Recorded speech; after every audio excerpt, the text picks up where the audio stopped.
Hi friends, সকাল থেকে খুব বৃষ্টি হচ্ছে, তো চলে এসেছি মায়াপুরে এসে কার পার্কিংয়ে দাঁড়িয়ে আছি। আমার পাশের গাড়িতে গান চলছে, আমি বলি না বলি মন যা ভাবে।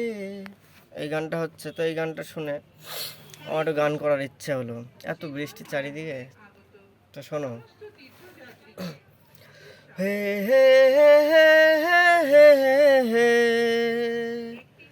ও হো হো হো হো হো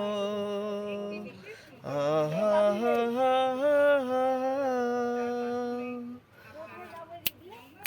আমি চলে এসছি আজকে মায়াপুরে, ইস্কন মন্দির ঘুরে দেখব বলে। কি যে বৃষ্টি শুরু হয়েছে চারিদিকে, কোথাও ঘোরার উপায় তো নেই। কি জোরে জোরে পড়ছে যে বৃষ্টি, গাড়ি থেকেও যে নামার উপায় নেই। আমি চলে এসছি আজকে মায়াপুরে, যত বৃষ্টি আর কি ঘুরবো।